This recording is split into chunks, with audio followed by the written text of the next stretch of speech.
പാലക്കാട് നഗരസഭാധ്യക്ഷ പ്രമീള ശശിധരൻ ആരോപണ വിധേയനായ യൂത്ത് കോൺഗ്രസ് നേതാവ് രാഹുൽ മാങ്കൂട്ടത്തിലുമായി വേദി പങ്കിട്ട സംഭവത്തിൽ ബിജെപിയിൽ കൊടുങ്കാറ്റടങ്ങുന്നില്ല. വിവാദത്തിൽ പാർട്ടി നേതൃത്വത്തിന് പ്രമീള നൽകിയ വിശദീകരണം തീവ്രമായ വിമർശനങ്ങൾക്കാണ് വഴിയൊരുക്കിയിരിക്കുന്നത്. റോഡിന്റെ ക്രെഡിറ്റ് രാഹുലിന് മാത്രം കിട്ടാതിരിക്കാൻ വേണ്ടിയാണ് പങ്കെടുത്തത്, പരിപാടിയിൽ നിന്ന് വിട്ടുനിന്നാൽ പാർട്ടിക്ക് നഷ്ടമാകും എന്നിങ്ങനെയുള്ള പ്രമീളയുടെ വിചിത്രമായ വാദങ്ങൾ ബിജെപി അണികളെയും നേതാക്കളെയും ഞെട്ടിച്ചിരിക്കുകയാണ്. ഈ വിശദീകരണം സ്വയം ന്യായീകരിക്കാനുള്ള ഒരു തന്ത്രം മാത്രമായിട്ടാണ് പാർട്ടിയിലെ ഒരു വിഭാഗം നോക്കിക്കാണുന്നത്. MLA ഫണ്ടിൽ നടന്ന റോഡ് നിർമ്മാണത്തിന്റെ ഉദ്ഘാടനത്തിന് രാഹുൽ മാങ്കൂട്ടത്തിൽ ഉണ്ടാകുമെന്ന് അറിയാമായിരുന്നിട്ടും പാർട്ടി നിലപാടിനെ തള്ളിപ്പറഞ്ഞ് നഗരസഭാ അധ്യക്ഷ വേദി പങ്കിട്ടത് ഗുരുതരമായ അച്ചടക്ക ലംഘനമായാണ് ജില്ലാ നേതൃത്വം കാണുന്നത്. രാഹുലിന് ക്രെഡിറ്റ് കിട്ടാതിരിക്കാൻ വേണ്ടിയാണ് താൻ പോയതെന്ന വാദം ഒരു പൊതുപ്രവർത്തകയും നഗരസഭാ അധ്യക്ഷയും എന്ന നിലയിൽ പ്രമീളയുടെ ഉത്തരവാദിത്ത ബോധത്തെ ചോദ്യം ചെയ്യുന്നുവെന്നാണ് നേതൃത്വം വിലയിരുത്തുന്നത്. ഒരു റോഡിന്റെ ക്രെഡിറ്റിനെ ചൊല്ലിയുള്ള തർക്കം മറയാക്കി BJP സംസ്ഥാന നേതൃത്വം തന്നെ മാറ്റി നിർത്തണമെന്ന് നിർദ്ദേശം നൽകിയിട്ടുള്ള ഒരാളുമായി വേദി പങ്കിടുന്നത് രാഷ്ട്രീയ മര്യാദകളെ ചോദ്യം ചെയ്യുന്നു. ഈ വിശദീകരണം യഥാർത്ഥത്തിൽ നിന്ന് എത്രമാത്രം അകലെയാണെന്ന് പാർട്ടിക്കകത്തുള്ളവർ തന്നെ തുറന്നടിക്കുന്നുണ്ട്. പ്രമീള ശശിധരനെതിരെ പാലക്കാട് BJPയിൽ അതിശക്തമായ നീക്കമാണ് നടക്കുന്നത്.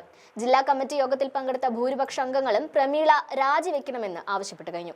23 പേർ പങ്കെടുത്ത യോഗത്തിൽ 18 പേരാണ് പ്രമീള രാജിവെക്കണമെന്ന ആവശ്യം മുന്നോട്ട് വെച്ചത്.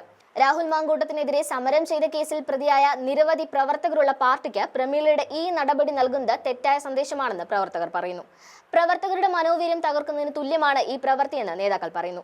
നടപടിയെടുത്തില്ലെങ്കിൽ പാർട്ടി അച്ചടക്കം പൂർണ്ണമായും തകരുമെന്ന ഭയവും അവർ പങ്കുവയ്ക്കുന്നു. പ്രമീളയ്ക്ക് അടുത്ത തവണ സീറ്റ് നൽകരുത് എന്ന കടുത്ത നിലപാട് വരെ ഒരു വിഭാഗം ആവശ്യപ്പെട്ടിട്ടുണ്ട്. പാർട്ടിക്ക് നഷ്ടമുണ്ടാകാതിരിക്കാനാണ് താൻ പോയതെന്ന വിശദീകരണം കൃഷ്ണകുമാർ പക്ഷവും വിരുദ്ധപക്ഷവും തമ്മിലുള്ള വിഭാഗീയതയുടെ തുടർച്ചയാണെന്ന വിലയിരുത്തലാണ് പ്രബലം. മുൻപ് കൃഷ്ണകുമാർ പക്ഷത്തിലെ കൗൺസിലർമാരുടെ ഒരു പരിപാടിയിൽ നഗരസഭാ ചെയർപേഴ്സണെ ക്ഷണിക്കാത്തതിൽ വിവാദമുയർന്നിരുന്നു. ഇതിന് പിന്നാലെയാണ് രാഹുൽ മാങ്കൂട്ടത്തിനെതിരെയുള്ള BJP നിലപാടിനെ തള്ളി പ്രമീള വേദി പങ്കിട്ടതെന്നും ശ്രദ്ധേയമാണ്. C. കൃഷ്ണകുമാർ ഉൾപ്പെടെയുള്ള നേതാക്കൾ പ്രമീളയ്ക്കെതിരെ നടപടി ആവശ്യപ്പെട്ട പശ്ചാത്തലത്തിലാണ് സംസ്ഥാന നേതൃത്വത്തിന് മുന്നിൽ പ്രമീള വിശദീകരണം നൽകിയിരിക്കുന്നത്. തദ്ദേശ തെരഞ്ഞെടുപ്പ് അടുത്തിരിക്കെ പാർട്ടിക്കുള്ളിലെ ഈ ആഭ്യന്തര കലഹം BJPക്ക് വലിയ തിരിച്ചടിയാകുമെന്ന ആശങ്ക ശക്തമാണ്. ഒരു വിഭാഗം നേതാക്കൾ പ്രമീളയെ പിന്തുണയ്ക്കാൻ ശ്രമിക്കുന്നുണ്ടെങ്കിലും ഭൂരിപക്ഷത്തിന്റെ നിലപാട് വ്യക്തമാണ്. ഈ സാഹചര്യത്തിൽ പ്രമീള നൽകിയ വിശദീകരണം സംസ്ഥാന നേതൃത്വം എങ്ങനെ സ്വീകരിക്കും എന്നത് നിർണായകമാണ്. താൻ എന്ത് നഷ്ടവും സഹിക്കാൻ തയ്യാറാണെന്നും പാർട്ടി എന്ത് നടപടി സ്വീകരിച്ചാലും സന്തോഷത്തോടെ സ്വീകരിക്കുമെന്നുമുള്ള പ്രമീളയുടെ പ്രതികരണവും ഒരു വെല്ലുവിളിയായാണ് പലരും കാണുന്നത്.